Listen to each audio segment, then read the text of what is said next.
കർത്താവേ, നിന്റെ ഉന്നതമായ നാമത്തിന് സ്വസ്ഥം ചെയ്യുന്നു. ഇന്ന് അങ്ങയുടെ മക്കള് ഈ ആശീർവാദം വാങ്ങിച്ചുകൊണ്ട് ഇന്ന് ജീവിതത്തിൻ്റെ വിവിധ മണ്ഡലങ്ങളിലേക്ക് പോവുകയാണ് കർത്താവേ.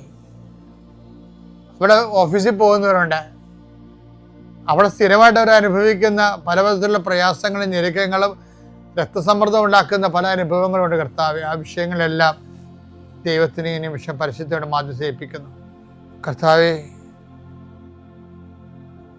ദൂരദേശങ്ങളിൽ താമസിക്കുന്നവരെ, അവരുടെ കുടുംബത്തിലെ സന്ധിക്കാനില്ലാത്ത പ്രായം ചെന്ന മനുഷ്യരെ,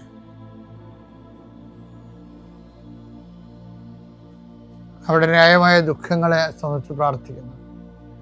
ഈ ദിവസങ്ങളിൽ അങ്ങനെ കുറേ വിഷയങ്ങളെ കണ്ടു. ജീവിക്കാൻ വേണ്ടി അവർക്ക് പോകാതിരിക്കാനും പറ്റത്തില്ല. പോയതിൻ്റെ പേരിൽ കൂടപ്പിറപ്പുകളും കുഞ്ഞുങ്ങളും ഒക്കെ വേദനിക്കുകയും ചെയ്യണം.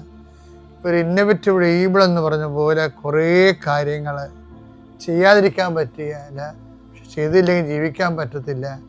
അങ്ങനെ ഒരു വല്ലാത്ത അവസ്ഥയിൽ എല്ലാവരെയും സമർപ്പിച്ച് പ്രാർത്ഥിക്കുന്ന കർത്താവേ, ഈശോ കടകമ്പോളങ്ങൾ നടത്തുന്നവരെ, ചെറിയ ചെറിയ വ്യാപാരങ്ങളിലൂടെ കൃഷി, കന്നുകാലി വളർത്തൽ, വലിയ കാർഷിക കടങ്ങളകപ്പെട്ടിരിക്കുന്നവരെ, മത്സ്യത്തൊഴിലാളി സഹോദരങ്ങളും,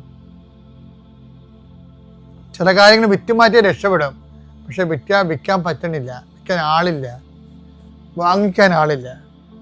അങ്ങനെ കുറേ പ്രയാസം അനുഭവിക്കുന്നവരെ, അവരെല്ലാവരെയും ഈ പ്രഭാതത്തിൽ സമർപ്പിച്ച് പ്രാർത്ഥിക്കുന്നു.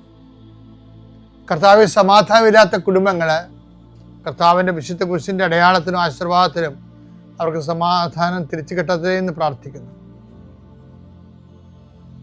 സ്കൂളിൽ പോകുന്ന അധ്യാപകരെ, പഠിക്കാൻ പോകുന്ന കുഞ്ഞുങ്ങൾ, കോളേജിൽ പോകുന്നവരെ, അവിടെ എല്ലാം അവർക്ക് ചെയ്തു തീർക്കേണ്ട ഉത്തരവാദിത്തങ്ങൾ പരിശുദ്ധ ദേവമാതാവിനെ ഞാൻ ആ വിഷയം സമർപ്പിച്ച് പ്രാർത്ഥിക്കുന്നു. ഇന്ന് ബാങ്കിൽ പോകുന്നവരെ, അതുപോലെ തന്നെ ഓരോരോ ആവശ്യങ്ങൾക്കായി ദൈവതിരുസന്നിധിയിലെ ഇതുവരെ വെച്ചിരിക്കുന്ന മുഴുവൻ പ്രാർത്ഥനകൾ, ഇന്നുവരെ ചില കാര്യങ്ങൾ നീക്കുപോക്കില്ലാത്ത വിഷയങ്ങൾക്കെല്ലാം ഈ കർത്താവിൻ്റെ ആശീർവാദത്താൽ, ഈശോ മിശിഹായുടെ ഉന്നതമായ നാമത്തിൽ പ്രാർത്ഥനയുടെ ശക്തിയാൽ നിങ്ങൾക്ക് നീക്കുപോക്കുണ്ടാകണം പ്രാർത്ഥിക്കുന്നു. തടസ്സപ്പെട്ട് കിടക്കുന്ന കാര്യങ്ങൾ ചെയ്യാൻ പറ്റാതെ ചെയ്യണമെന്ന് ആഗ്രഹിച്ചിട്ട് മാറ്റി വെച്ചിട്ട് ചെയ്യാതെ നീണ്ടു പോകുന്ന കാര്യങ്ങളുടെ മേലെ കർത്താവിൻ്റെ കരുണ, വിശുദ്ധമായ രക്തം തളിക്കപ്പെട്ട് പ്രാർത്ഥിക്കുന്നു. നിത്യം പിതാവും പുത്രനും പരിശുദ്ധാത്മാവിനും നീക്കുവാമേ.